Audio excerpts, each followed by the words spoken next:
Hello and welcome. With permission for a roadshow in the city of Ahmedabad being denied to him and his party on the 12th of December, which was the final day of campaigning in Gujarat, Prime Minister Modi took to Twitter. At 10:24 p.m, he announced to the world that he would be instead undertaking a seaplane ride, a ride which wasn't only not required but was also reportedly in violation of the VVIP travel norms.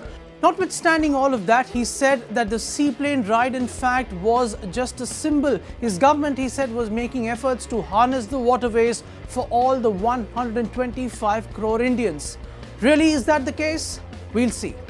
But before we go forward, a little history about seaplanes. These tiny planes which are light and easy to use were invented almost more than a century ago. In fact, not only do several Western nations like the US, Canada, Italy and France use them extensively, but several Asian nations have also taken to these seaplanes in a much bigger fashion than India has. In fact, China unveiled recently what it believes is the world's largest seaplane. The Maldives, India's tiny neighbor to the south, operates what it calls is the world's largest seaplane fleet. So clearly India isn't the first or the only one to join the bandwagon. In fact, if anything, India is extremely late to the party. With abundance of rivers, lakes and a coastline which is in excess of 7,500 kilometers, it's actually a no-brainer whether or not India can benefit from the technology that the seaplanes provide.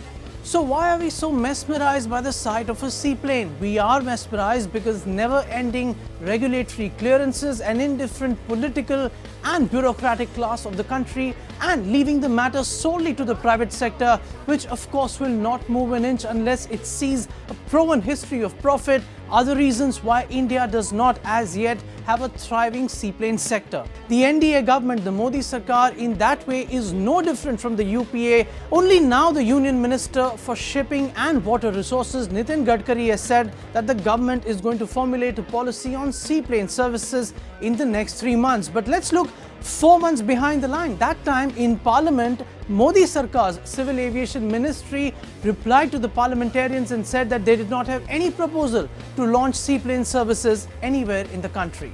So can you and I, like the Prime Minister of the country did, summon a seaplane service and make it land wherever we wish to and then carry on with our travels? Unfortunately, the answer is a big no. There were several initiatives taken in India, in the Andaman and Nicobar Islands, in the state of Kerala, as well as in the state of Maharashtra, but all of them have come to a naught. So if anything, the Prime Minister's seaplane ride should actually make us stop and wonder why we 125 crore Indians are unable to use this technology that the Prime Minister and his party could organize at the drop of a hat. Thank you for watching. Goodbye.